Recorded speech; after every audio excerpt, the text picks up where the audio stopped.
Students, today we are going to discuss the chapter 16 civics understanding laws. So students, let's discuss today's topic, law making process in India bill. So what happened here? So first reading, in the first reading a member introduces an ordinary bill in any of the house of the parliament. So you know that, as I have told you, that two types of bills are there: ordinary bill and money bill.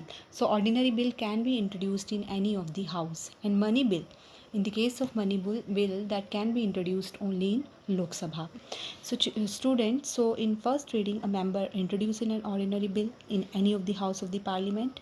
Then what happened in the second reading? The bill is discussed in detail and the changes are recommended. After that, after the second reading, first and second reading, the bill is sent to the select joint committee, where the members of both of the houses of the parliament thoroughly discuss it.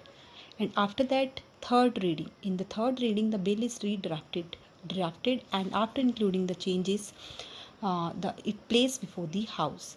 And what happened the next point? If 50% members vote in favor of the bill, it is sent to the house for approval. Then after that it goes to the same process. So if changes are unacceptable in the house where the bill originated, a joint session is summoned by the president. So here the president role is very important, and joint session that is called by the president, and at this session decision is taken by the majority votes of total number of members of both the houses. After that, the bill is sent to the president for his assent, and the president can suggest changes which the parliament may or may not accept. It depends on the parliament that the parliament can accept the changes that are given by the president, or may not. The bill is then sent back to the president, and the president signs the bill, and after that the bill become a law. So this is the law making process in Indian bill. After that, you see that different issues on which laws are framed in India. So we can say that, we are the citizens. We play a crucial role, important role in framing of the or framing or in the making of any kind of law.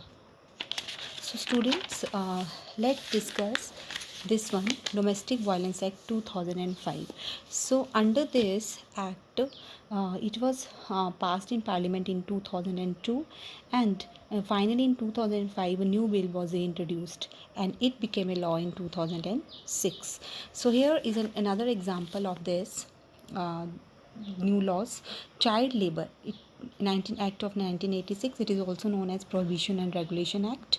Under this act, right to free and compulsory education that is given to children. It means that this one is the article 21A, and it is written in the article that right to free and compulsory education for the children between 6 and 14 years, and they must be in school.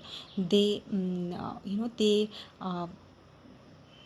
and the labor act that should be banned all work for those under 14 years of age.